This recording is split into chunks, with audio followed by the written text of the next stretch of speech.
बिस्मिल्लाहिर्रहमानिर्रहीम। First year आज की वीडियो में हम चैप्टर 10 इलेक्ट्रोस्टैटिक्स के न्यूमेरिकल प्रॉब्लम सॉल्व करेंगे। फर्स्ट प्रॉब्लम है charges of magnitude 100 microcoulomb each are located in vacuum at the corners A B and C of an equilateral triangle measuring 4 metre on each side. कि हमारे पास एक equilateral triangle है जिसकी हर एक side की length 4 metre given है और उस ट्रायंगल के जो 3 कॉर्नर्स हैं उन पे 3 चार्जेस प्लेस किए गए हैं। उनमें से हर चार्ज की जो वैल्यू है वो 100 माइक्रोकूलम है। If the charge at A and C are positive, A और सी के ऊपर जो चार्ज रखा गया है वो पॉजिटिव हो एंड चार्ज बी नेगेटिव और चार्ज बी जो है वो नेगेटिव हो, तो what is the magnitude and direction of the total force on the charge at C. तो चार्ज सी पे जो टोटल फोर्स अप्लाई होगी वो कितनी होगी वो कैलकुलेट करनी है। तो इसकी मदद से हम डाटा नोट करते हैं। हमारे पास डाटा से पहले अगर डायग्राम की मदद से ये देख लें तो ये इक्विलेटरल ट्रायंगल है जिसमें R1, R2 and R3 4 metre side हमें गिवन है। ए और सी चार्ज के बारे में कहा गया है कि ये पॉजिटिव चार्जेस हैं और बी जो है वो नेगेटिव चार्ज है। ठीक है, सी के ऊपर जो टोटल फोर्स है कितनी अप्लाई हो रही होगी वो कैलकुलेट करनी है और वो फोर्स F है। अब ये इक्विलेटरल ट्रायंगल है तो इस वजह से इन ट्रायंगल के इन साइड पे जो तीनों कॉर्नर्स हैं वहां पर जो एंगल होगा वो 60 डिग्री होगा, क्योंकि ट्रायंगल के जो सम ऑफ कॉर्नर्स होते हैं वो 180 होते हैं। तो 60 प्लस 60 प्लस 60 180 आ जाता है। अब इसकी मदद से हम स्टेटमेंट की मदद से डाटा नोट करते हैं और फिर हम इसका सोल्यूशन देखेंगे। मजीद इस तरह की वीडियोस के लिए हमारा चैनल सब्सक्राइब करें। तो डाटा हमारे पास क्या गिवन है, Q1 equal to 100 microcoulomb. 100 microcoulomb से मुराद 100 इंटू 10 पावर -6 कूलम। Q2 की वैल्यू भी यही है और Q3 की वैल्यू भी यही है क्योंकि तीनों चार्जेस सेम है। और उसके बाद क्या कहा गया है, ट्राइंगल जो डिस्टेंस है वो कितना है, ए बी और सी के दरमियान जो डिस्टेंस है वो 4 मीटर है, यानी कि R1, R2 और R3 की वैल्यू 4 मीटर है। What is the magnitude and direction of the total force, तो F हमने कैलकुलेट करना है। अब हम इसका सोल्यूशन देखते हैं। इसको स्टेप बाय स्टेप कैलकुलेट करना पड़ेगा। ये जो चार्ज Q3 है जो C पॉइंट पे मौजूद है, इसके ऊपर Q1 की वजह से भी अप्लाई हो रहा है चार्ज और Q2 की जगह वजह से भी इसके ऊपर फोर्स अप्लाई होगी। ये दो सेम चार्जेस है ना, तो इनमें फोर्स ऑफ रिपल्जन होगी और ये दो ऑपोजिट चार्जेस हैं तो इनमें फोर्स ऑफ अट्रैक्शन होगी। तो वही फोर्सेस हमने पहले कैलकुलेट करनी है और फिर उन दो फोर्सेस की वजह से टोटल फोर्स कैलकुलेट करेंगे। तो सबसे पहले charge plus Q3 will be repelled by the charge Q1। दोनों सेम चार्जेस हैं तो रिपेल करेंगे। ए चार्ज सी को रिपेल करेगा, तो सी चार्ज जब ए की वजह से रिपेल होगा तो इसका मतलब ये है कि जो फोर्स होगी वो कितनी होगी, F1 equal to k Q1 Q2 over R1 square. F equal to k Q1 Q2 over R square होता है ना, तो यहाँ पे F1 equal to k Q1 Q3 and R1 square है। अब इसमें वैल्यूज हम पुट करेंगे। F1 इक्वल टू के कूलम्स कांस्टेंट है, इसकी वैल्यू फिक्स रहती है, ये आपको याद होनी चाहिए, 9 इंटू 10 पावर 9। Q1 की वैल्यू 100 इंटू 10 पावर -6 और Q3 की value 100 into 10 power -6 divided by R1 हमारे पास 4 है, इसका स्क्वायर आ जाएगा। इसको सिंप्लीफाई करेंगे, F1 आ जाएगा, ऊपर वाली वैल्यूज को मल्टीप्लाई किया तो ये 90 आ जाता है और 4 का स्क्वायर 16, तो F1 की वैल्यू आ जाती है 5.625 न्यूटन।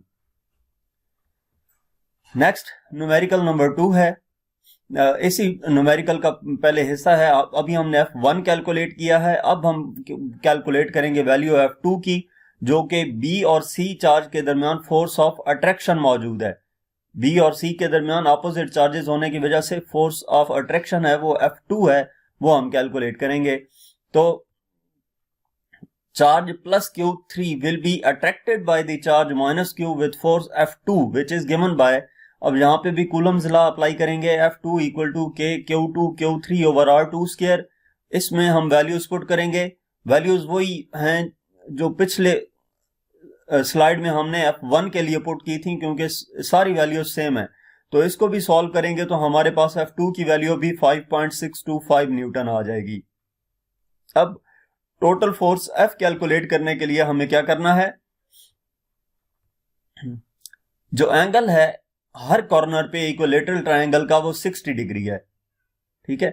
तो इसका मतलब क्या है, F1 और F2 के दरमियान, ये F1 है ना जो इस डायरेक्शन में अप्लाई हो रही है और F2 इस डायरेक्शन में है, तो F1 और F2 के दरमियान जो एंगल है वो 120 डिग्री है।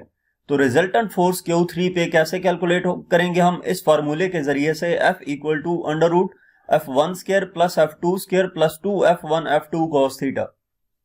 इसमें वैल्यूज पुट कर देंगे। F1 की वैल्यू हमने कैलकुलेट की थी, ये आई थी, F2 की भी यही आई थी।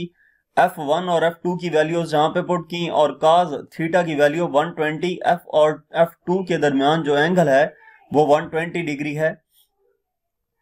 तो ये हमारे पास क्या आ जाएगा 120। इसको हम सॉल्व करेंगे तो ये 31.64, इसका स्क्वायर भी 31.64 है। इसको हम सिंप्लीफाई करेंगे तो ये माइनस 31.64 आ जाता है। प्लस 31 और माइनस 31 ये आपस में कैंसिल, बाकी अंडर रूट 31.64 रह जाएगा।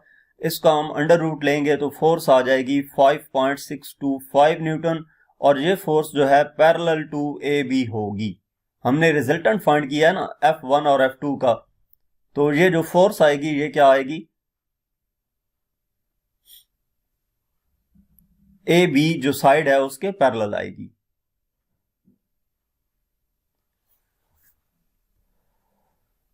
ये यहां तक न्यूमेरिकल नंबर 1 था। अब हम न्यूमेरिकल नंबर 2 देखते हैं। What is the magnitude of point charge that would create an electric field of 1 newton per coulomb at points 1 metre away. कि magnitude of a point charge क्यों कैलकुलेट करना है, that would create an electric field of 1 newton per coulomb. Electric field E की value given है, at points 1 metre away R की value given है। तो इसका डाटा हम नोट कर लिया। अब हम सोल्यूशन देखते हैं। इलेक्ट्रिक फील्ड इंटेंसिटी का फार्मूला E इक्वल टू के क्यू ओवर आर स्क्वायर होता है। तो यहां से हमने क्यू कैलकुलेट करना है। क्यू इक्वल आ जाएगा E R square divided by के। क्यू इक्वल आ जाएगा ई और आर की वैल्यू 1 पुट की तो के की वैल्यू 9 इंटू 10 पावर 9 पुट कर दी। क्यू इक्वल आ जाएगा 0.11 into 10 power minus 9 Newton. Newton नहीं, यहाँ पे कूलम यूनिट आएगा साथ, ये आपने करेक्शन कर लेनी है। तो ये हमारे पास फाइनल आंसर क्या आ जाएगा, Q equal to 1.1 into 10 power minus 10 coulomb. Charge का यूनिट कूलम होता है। नेक्स्ट हमारे पास न्यूमेरिकल नंबर 3 है। Consider a point charge plus Q placed at the origin and another point charge minus 2 Q placed at the distance of 9 metre from the charge plus Q. Determine the point between the two charges at which electric potential is zero. हमने जो data दिया गया है उसके मुताबिक एक charge है, उसको हमने Q1 का नाम दे दिया है, वो प्लस क्यू है, और दूसरा चार्ज Q2 का नाम दिया है, उसकी वैल्यू माइनस 2 क्यू है, और इन दोनों चार्जेस के दरमियान जो डिस्टेंस है उसको हमने R से रिप्रेजेंट किया है और वो हमें दिया गया है 9 मीटर। हमने वो पॉइंट बताना है जिस पॉइंट पे इलेक्ट्रिक पोटेंशियल जीरो होगा, यानी कि इस चार्ज की वजह से और इस चार्ज की वजह से पोटेंशियल किस पॉइंट पे जीरो होगा। तो वो पॉइंट जो है वो P हमने कंसीडर कर लिया है। इस P पॉइंट का डिस्टेंस बताना है, Q1 से इसका डिस्टेंस कितना है या Q2 से इसका डिस्टेंस कितना है। तो अगर हमने ये वाली वैल्यू इसको R का नाम दिया है तो P और Q1 के दरमियान जो डिस्टेंस है उसको R1 का नाम देके X कह दिया है, और P और Q2 के दरमियान डिस्टेंस कितना होगा अगर इस टोटल डिस्टेंस में से ये डिस्टेंस निकाल दिया जाए, यानी कि R माइनस एक्स कर दिया जाए, तो P और Q2 के दरमियान डिस्टेंस आ जाएगा। तो डाटा हम नोट करते हैं। डाटा में Q1 हमारे पास प्लस Q है, Q2 माइनस 2 Q है, और इन दोनों के दरमियान जो डिस्टेंस है R की वैल्यू वो 9 मीटर है। हमने कैलकुलेट क्या करना है, ये P पॉइंट कैलकुलेट करना है, यानी कि X की वैल्यू कैलकुलेट करनी है। तो इसका सोल्यूशन देखते हैं। अब हमने ये सपोज किया है कि पॉइंट P वो पॉइंट है इन दो चार्जेस के दरमियान जहां पे इलेक्ट्रिक पोटेंशियल जीरो होगा। तो इसका मतलब यह है कि V1 और V2 की वैल्यूज हम देख लेते हैं। V1 का फॉर्मूला V इक्वल टू के क्यू ओवर R होता है, तो V1 इक्वल होगा के Q1 ओवर R1, यानी कि V1 इक्वल आ जाएगा के Q1 की वैल्यू Q और Q R1 की वैल्यू X। तो इसको इक्वेशन 1 का नाम दे दिया।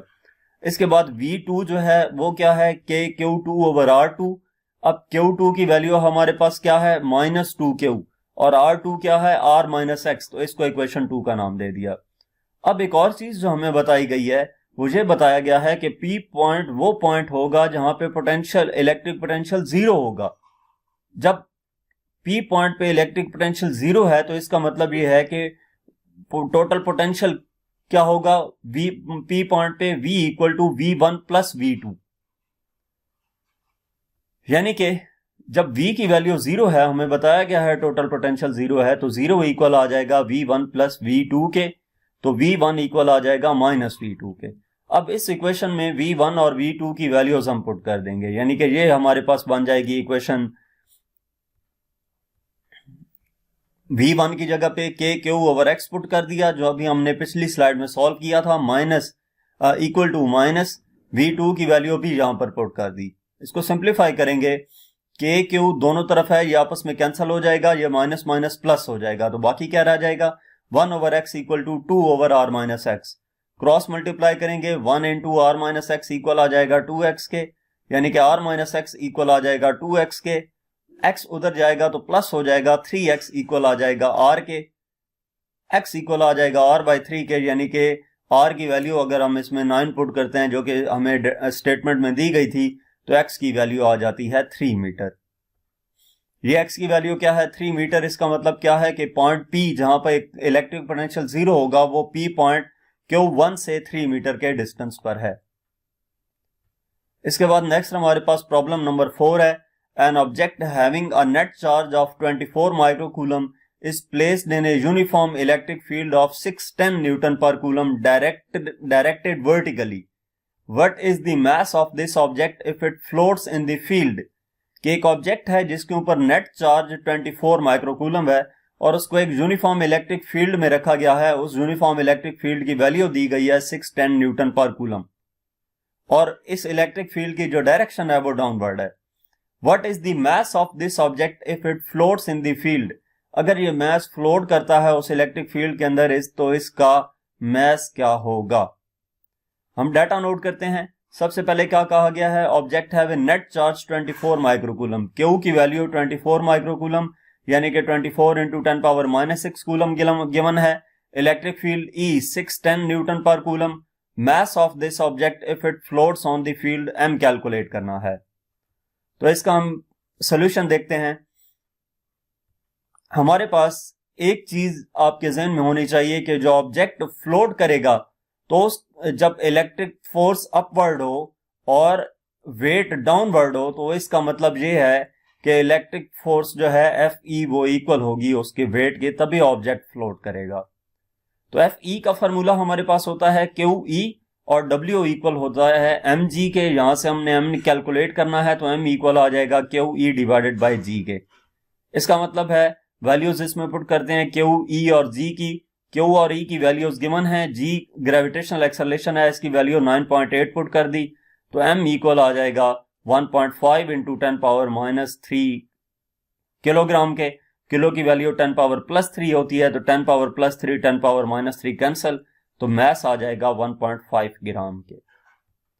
यहां तक हमारे पास इस चैप्टर के न्यूमेरिकल प्रॉब्लम्स थे। मजीद किसी भी चैप्टर की एक्सरसाइज का सोल्यूशन देखने के लिए हमारा चैनल विजिट करें। इसके अलावा अगर आप किसी भी सब्जेक्ट की ऑनलाइन जो हम ट्यूशन पढ़ना चाहते हैं, तो हमसे व्हाट्सएप पे कांटेक्ट कर सकते हैं। Thank you.